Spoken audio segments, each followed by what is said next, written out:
Perkara yang pertama yang kita kena buat untuk membina kekayaan mesti bermula dengan ilmu. Setiap permulaan yang betul mesti bermula dengan ilmu. Ada duit yang banyak tapi tak ada ilmu, duit akan habis. Tetapi kalau ada ilmu, duit akan datang. Kalau ada ilmu dan ada duit, duit yang ada pun akan berkembang, insya-Allah. Saya bermula dengan Public Goal ni 16 tahun yang lalu. Saya datang ke seminar guru saya dan guru kebanyakan kita semua, Tuan Syukur Hashim di branch Public Goal Sunway, datang untuk belajar tentang emas. Dia bukan tentang emas. Emas hanyalah satu daripada banyak alat kewangan. Emas bukan segala-galanya, tuan-puan.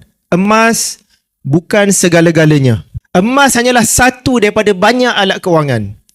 Poin yang penting ialah apa saja alat kewangan yang kita gunakan, ending dia ialah kita nak kaya. Betul tak? Tak kisahlah alat apa pun janji kita kaya. Bukan sekadar simpan emas, tapi ending dia ialah kaya.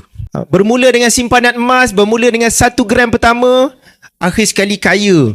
Akhir sekali capai financial freedom. Tak kerja pun ada duit. Akhir sekali jumlah harta jadi 1 juta. Akhir sekali jumlah simpanan emas jadi juta. Akhir sekali duit simpanan tunai pun kita ada juta. Itu ending dia, tuan-puan.